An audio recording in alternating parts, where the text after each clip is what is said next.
We are back with another edition of What's Next Longevity Deal Talk. I'm Fred Fishkin along with Mary Furlong. Hi, Mary. Hi, Fred. We have a lot to tell everyone in this episode, including an acquisition by Rippl Care. Well, stay tuned for that. First up, with the What's Next Longevity Venture Summit coming up soon, June 11th and 12th in San Francisco. One of the highlights is the AgeTech After Dark Pitch Challenge. And from the AgeTech Collaborative from AARP, we have Amelia Hay with us. Hi, Amelia. Hi, Fred. It's nice to be back. Amelia, thank you for taking time to be with us on the podcast today. And we're really looking forward to the AgeTech After Dark Pitch Challenge. And you have some news to share with us about the finalists. I was so impressed by the large number of companies that applied and the quality. It was the best I've seen to date. Yeah, we're very excited. We were able to select 6 finalists. And because of our theme of making aging easier for everyone, they really span a lot of different kinds of solutions that impact age tech in different ways. And so it's going to be a really exciting pitch event. Well, let's talk about some of the companies that have made it as finalists and will be competing. First up, Care Sherpa. Tell us a bit about them. Right. That one is a really one-on-one personalized care for the patient, the caregivers, and even the providers. So I think it's about caregiving, which is wonderful. Nursantis is another company, a name that we're familiar with, I think, Mary. Correct.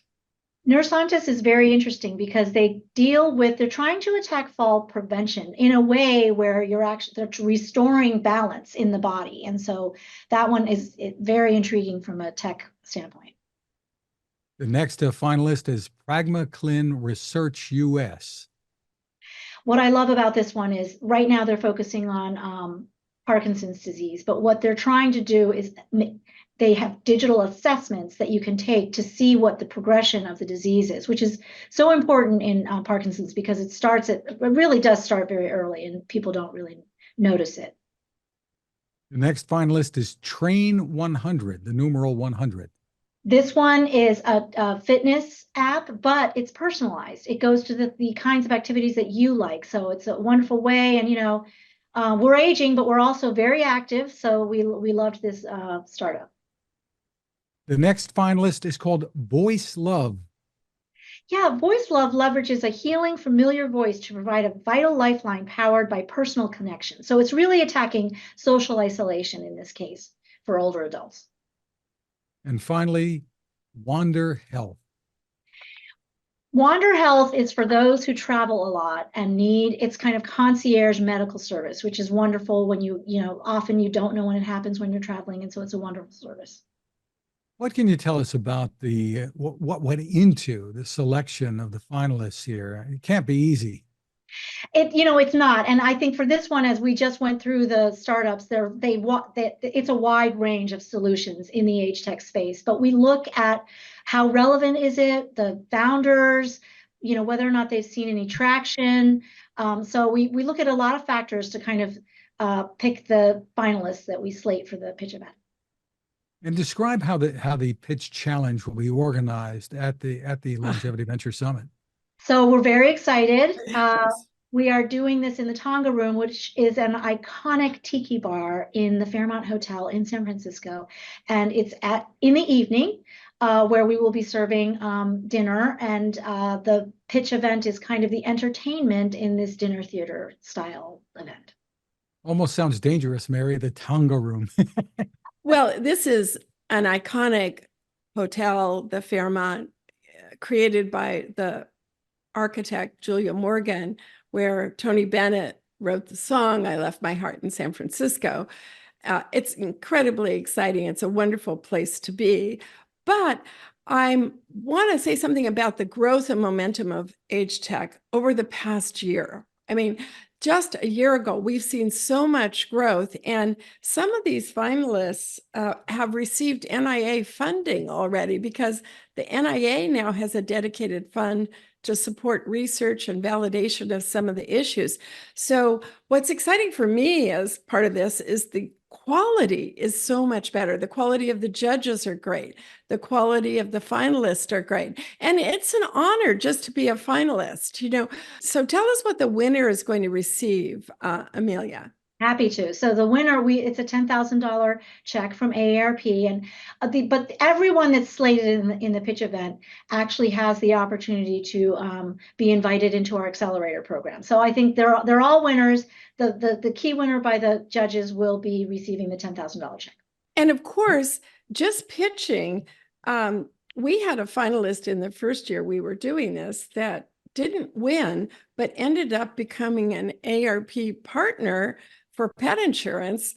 And so just the visibility of being a finalist, someone in the audience can just jump up and say, I'd like to do a deal with you. So it's really important, the community and the cross connections that happen. And you're facilitating that with a new platform this year, right? That we have one-on-one meetings, right? That's right. We are facilitating. I'm happy to bring this to Mary, your event, and it's very exciting. One-on-ones where all attendees get to try to get one-on-one meetings with other attendees to kind of connect and network and make things happen. Networking is always such a big part of your conferences, Mary, so important and something everyone benefits from. Absolutely. It really is building community, both inside the conference, inside the collaborative, and around the world as AgeTech just becomes so well known to people. So I'm thrilled about the solutions and the quality. It's going to be wonderful to have everybody together. Thank you, Amelia, for joining us. My pleasure. And Mary, at the summit, there will also be the $10,000 business plan competition. This is all at the Fairmont Hotel in San Francisco, June 11th and 12th. There's more info at boomerventuresummit.com. If you are registering, use the code FOM20 for a discount. Fred and Amelia, it's a really great gathering with so much to learn. We hope to see many of you there, and we'll share the final winner. Thank you again, Amelia. And that leads us to our deal. Joining us from Rippl is co-founder and CEO Chris Ensko. Hi, Chris. Hi, guys. How are you? Terrific. And from 1843 Capital, founding partner Tracy Chadwell. Hi, Tracy. Hey, how are you guys? Good to see you again, Tracy, and welcome. It's wonderful to have you both with us. And this is very exciting news. This is what investors like to see, right? Right. Ripple's acquisition of Kinto, bringing in more AI into specialty care for dementia. Chris, maybe it would be good to start with some background about Rippl. You got it. Well, Rippl we founded Rippl about 18 months ago with really the ambition to keep seniors with dementia at home and out of the ER and hospital, which is a place that you probably know they unfortunately end up a lot. And we took a collaborative care model that had been, kind of pioneered at UCLA and UCSF, and we set it up out here in the wild and began to really build it out with this ambition to build some infrastructure that would allow these patients better care. And, I'm sure we'll talk about the guide model, but really much of Ripple's early thinking and initial model were the same evidence that ultimately CMS built the guide model on. So we're feeling pretty good about that, about where dementia's headed, and we think there's a big opportunity ahead to help a lot of folks who need help.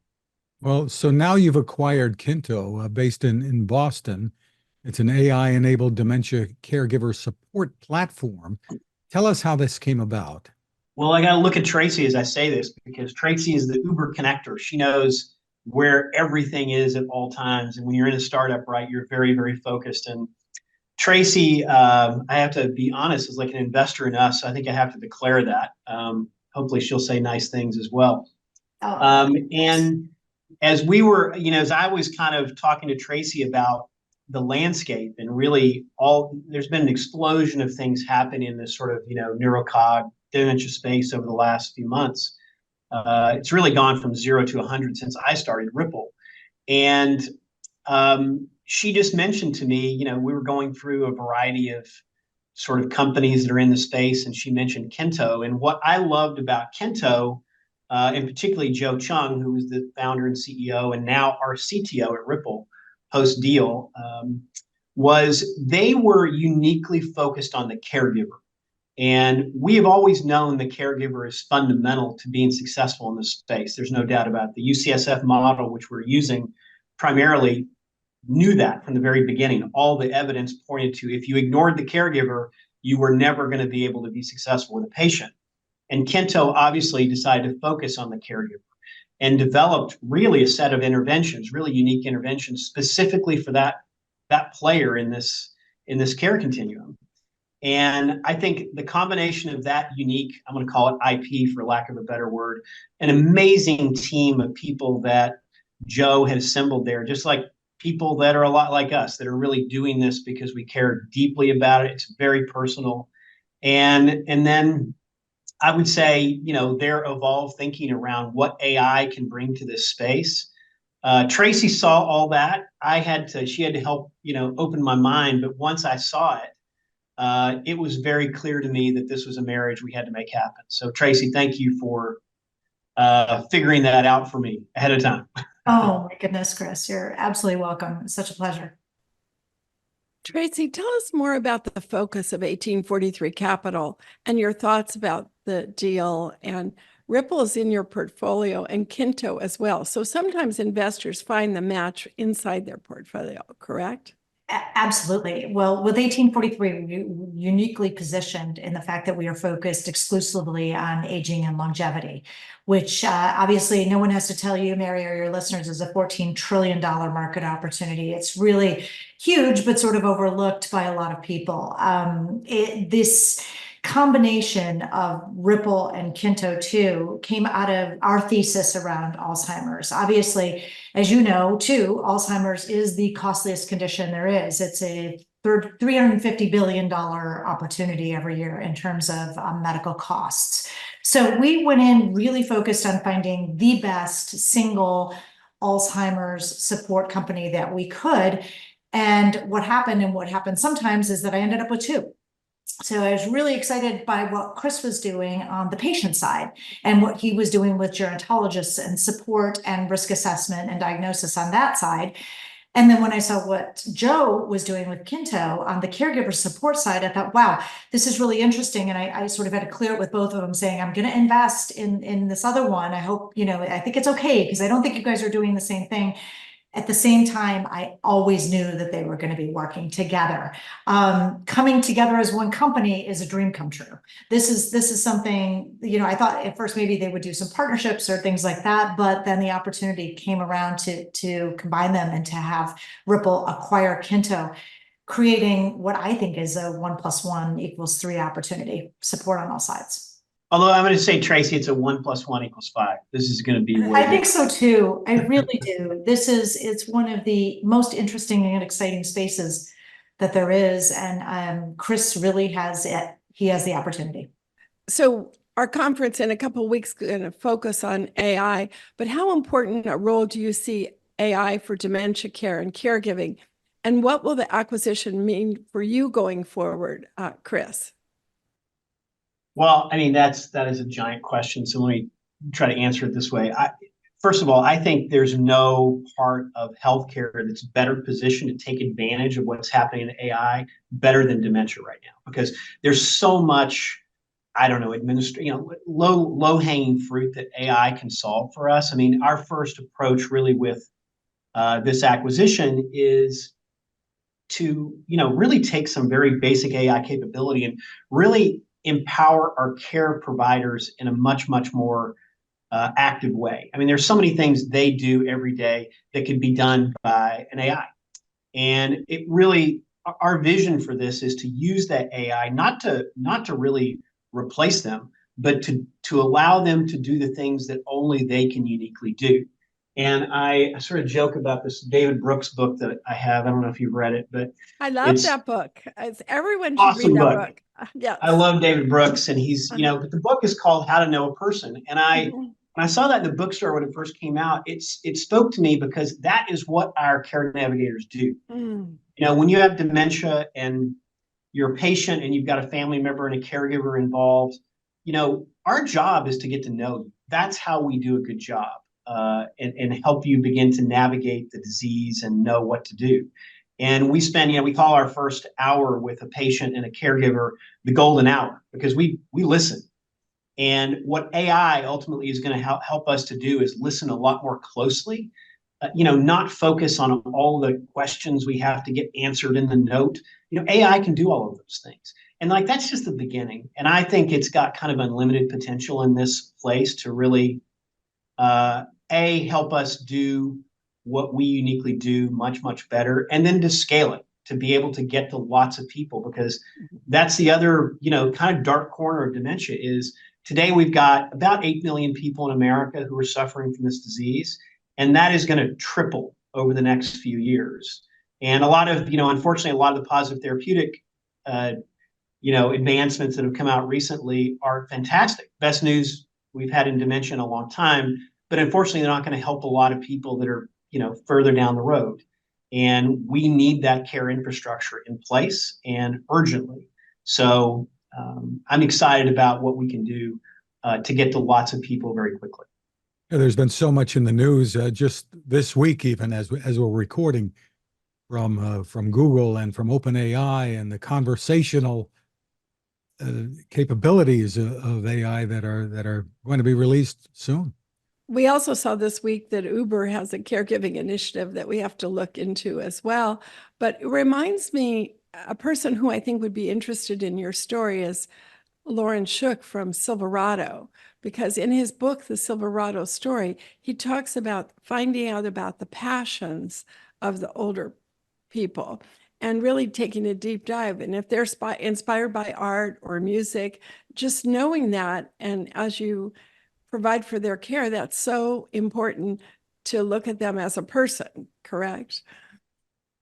Yeah, and I know Lauren because I came from the senior living business myself. And I think he is, he's such a progressive thinker in that space around, it is this, dementia, it gets this, of course it's a difficult disease, but it is not end of life, right? We've got to come up with this in a much, much more optimistic way. And I think that's the way we positioned our whole company, is that we're going to help you live your life in a much better way. It's not the end of the road. And I think so much of traditional healthcare has set it up that way. And maybe part of it too, by the way, sorry, we may be going off topic here, but, PCPs, one of our big value propositions is most of our referrals come from primary care docs, right? People who have somebody who they have a patient, they know what they need, and they refer them to Rippl, and we bring them into our care and help them navigate the disease, because those PCPs do not have time today in those 20 and 40-minute, sessions that they're allowed with those patients to really answer all the questions, help them navigate resources and all the things you need to know. And, we see that as a big opportunity for us, and the AI in this deal can really help, think about resources and care coordination. So many things can be done behind the scenes to help a patient. So I just want to circle back to and talk a little bit about Kinto and why, as an AI focused company, they were so attractive in the Alzheimer's space. And it's something we haven't touched on, Chris, which is that you had a really strong relationship with the Alzheimer's Association, and so did Kinto. And one of the things that's interesting now is we built all these great foundational models, and now what we're really talking about is the application layer. And Joe was able to work with the Alzheimer's Association to use their data sets. So his model was trained on the AI utterances that had been collected by the Alzheimer's Association for years. And that's really critical. But getting back to your point, Chris, about knowing people, this really understands the caregiver because of that data set. And really what is valuable within AI is that data and that data moat. And because they were able to use it, it's just been so much more successful, and it's absolutely evidence-based at this point. So when we're looking at different things, we're looking for those data moats. Where can we see that exclusive agreement with something to make something differentiated? And another thing I think that people aren't really thinking about, because they're so excited about the new releases, is that we are getting to sort of a plateau in terms of the data that's already existing. So now we have to look back to, and this is why the combination with Rippl is so exciting too, is that we have that original model, but now it has to go in and get data from the real world. And so Chris, through Rippl, is taking in daily information every day. So that'll just, continue to build a more valuable product as a whole. I was just going to say, OpenAI, doesn't have access to this protected data, right? Yep. So we are going to build our own data set at Rippl that I think is going to be very influential in the future around, being able to be more precise with the care we provide people. So maybe that's what people don't understand about AI all the time. Is a lot of healthcare data is just not available to OpenAI in that Yep. sense. We will train our own model, and that will be very influential in the future, no doubt. So Mary, I think we're looking at one of the most valuable companies in the world right now. I can see that. I can feel that. I understand what you're saying. And I think it's so exciting about this deal. So we want to thank you, Tracy and Chris, for spending time with us on the podcast. I love what you said about the moat and the partnerships you've done with the Alzheimer's Association. The work you're doing is critical. So we'd want to feature it maybe in December at the National Press Club when we're doing our Thanks. conference there. But it's really impressive, and congratulations and thank you for that work. Thank you. And thanks for being interested. And thanks for all your work, no doubt. Well, we also want to thank the AgeTech Collaborative from AARP's Amelia Hay and remind you to hurry up and make plans to attend the What's Next Longevity Ventures Summit, June 11th and 12th in San Francisco. Head to boomerventuresummit.com for more information and use the code FOM20, that's Friends of Mary, when you register for a discount.